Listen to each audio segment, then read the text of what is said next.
Hey there, it's Concord Wind. I wanted to read some of God's words today, and I had a particular passage in mind. I actually bookmarked it. Hopefully, the bookmark, transfers over to this phone. I don't know if it does. To be honest, I don't know. Um, I think I read it in this phone. Maybe not. Bookmarks. No bookmarks. Okay. Okay. I can find it real quick.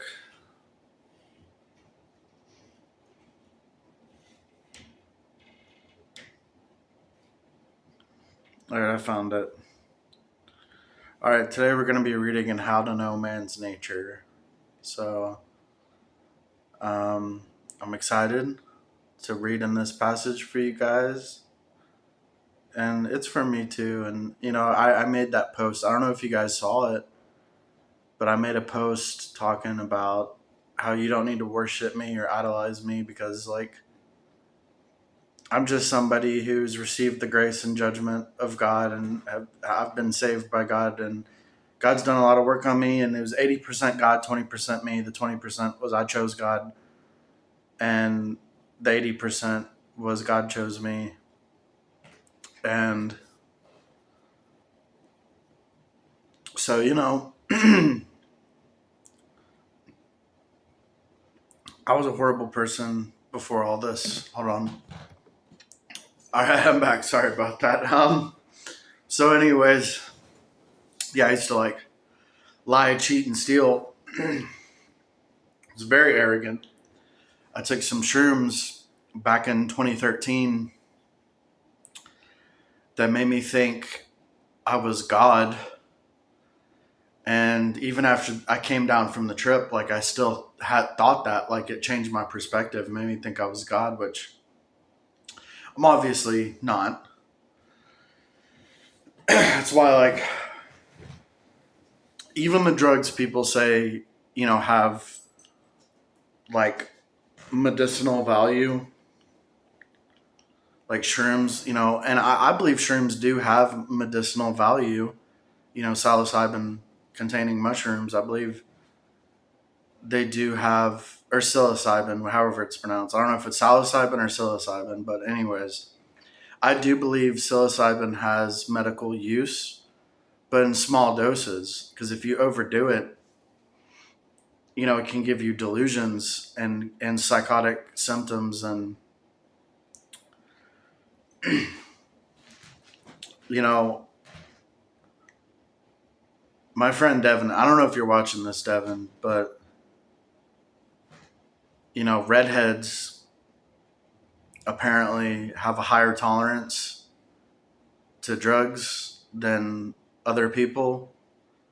Like, I've heard stories of nurses at the hospital who were, trying to knock out a redhead and she wasn't going to sleep. And one of the older nurses was like, she's a redhead. Like, you need to double her dose. Because the older nurse knows redheads have a high tolerance to drugs and stuff. And so they had to double her dose to get her to go to sleep so they could perform the procedure or whatever. And it's like, I've heard a lot of stories like that. And so Devin's perspective is from the point of view of someone who has a high tolerance to drugs.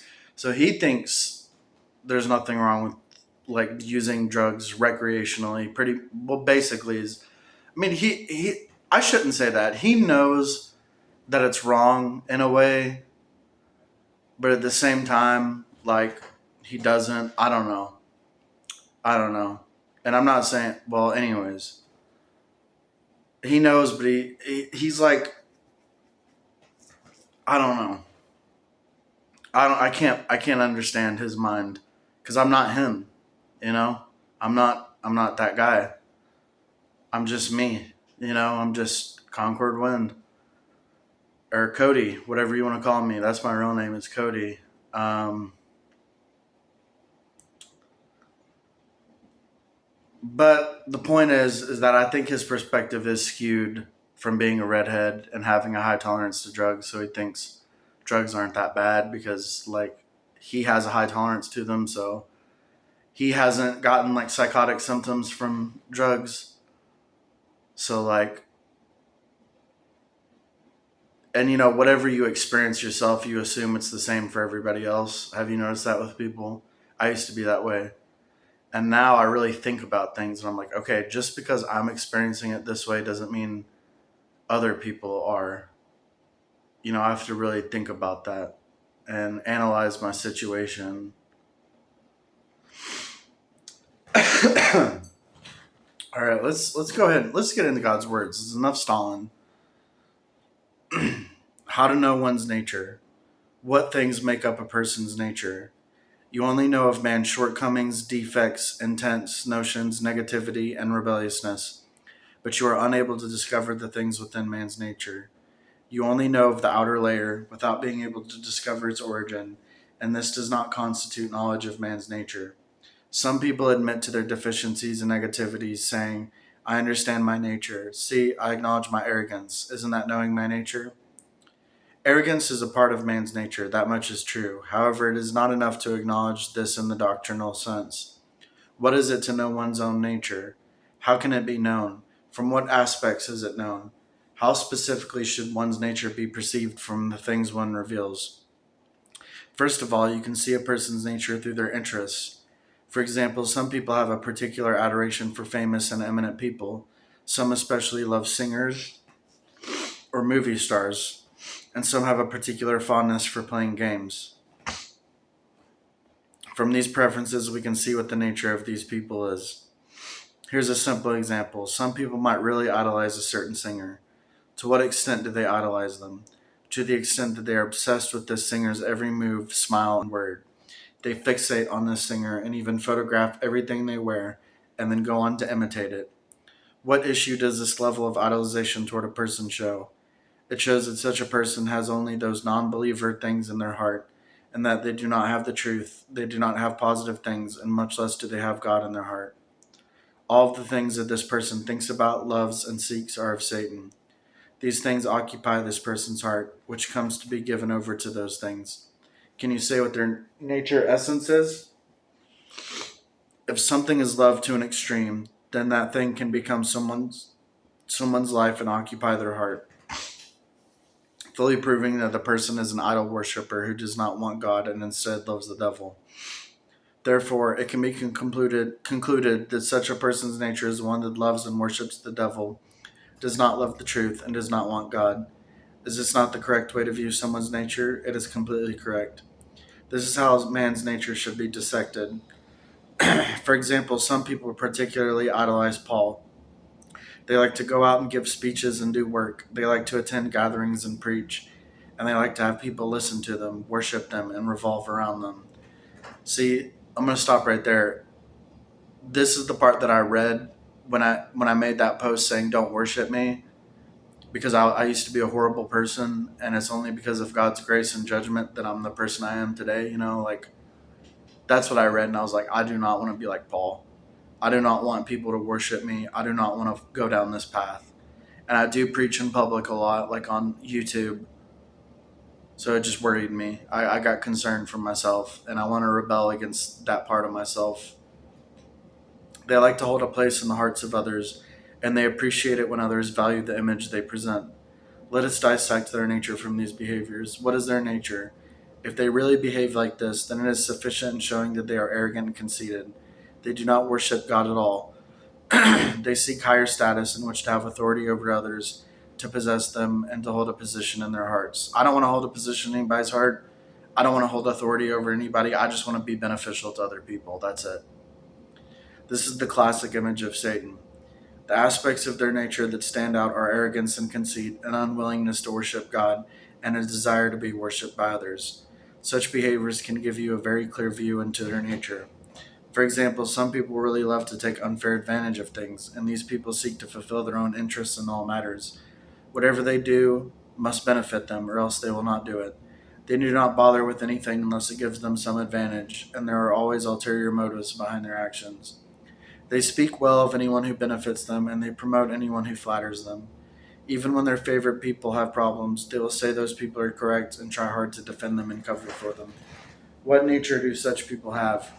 You can completely see their nature clearly from these behaviors. They strive to take unfair advantage of things through their actions, constantly engaging in transactional behavior in every situation, and you can be certain that their nature is one of wholeheartedly coveting profit.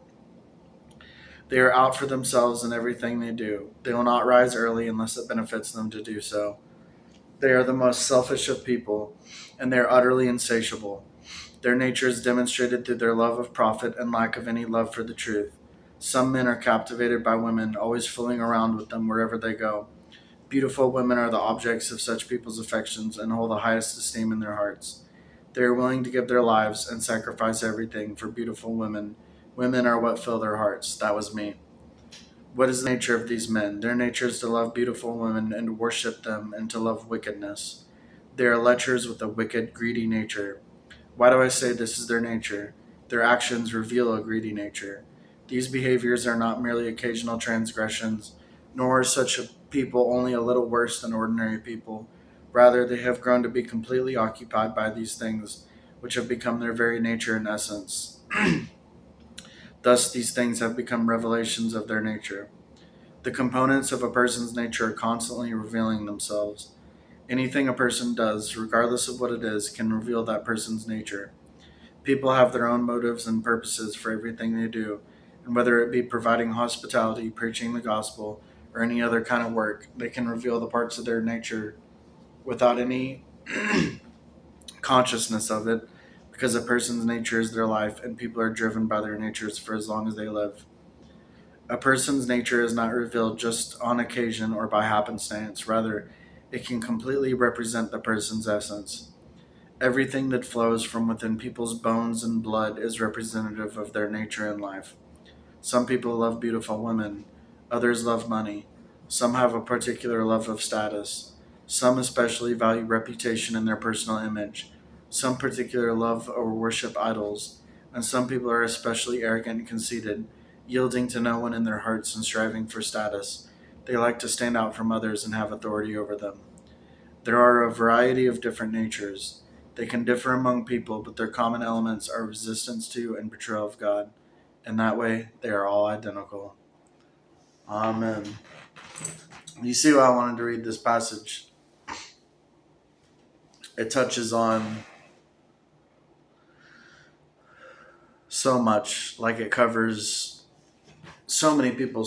Like if you're not covered in that passage, then it shouldn't be too hard to figure out what your nature is based off of your interests and what you obsess over, what you worship, what's your goals in life. Like you just got to examine yourself, and you'll figure out what your nature is. Let me go blow my nose 1 second. But anyways, those words really frightened me when I read the part about Paul and wanting others to worship them and have a place in their hearts, and they like to preach in front of people, and that really worried me because it's like I do not want to be like that, and I examined myself and I prayed about it, I think, if I remember correctly.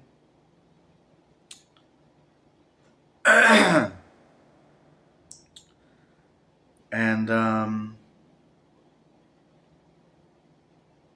what I found in myself is that I just want to make a contribution to mankind because I am who I am. I have to live this life, and I want to live my life contributing.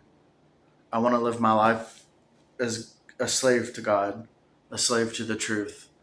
I want to serve God, serve the truth. I want to contribute to mankind. I want God's will to be done. I value God's will above all else.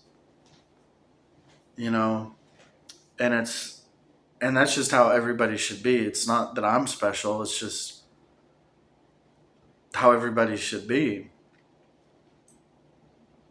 We should all value God's will above all else, and really value God's will above all else to the point that it influences your actions and your thoughts.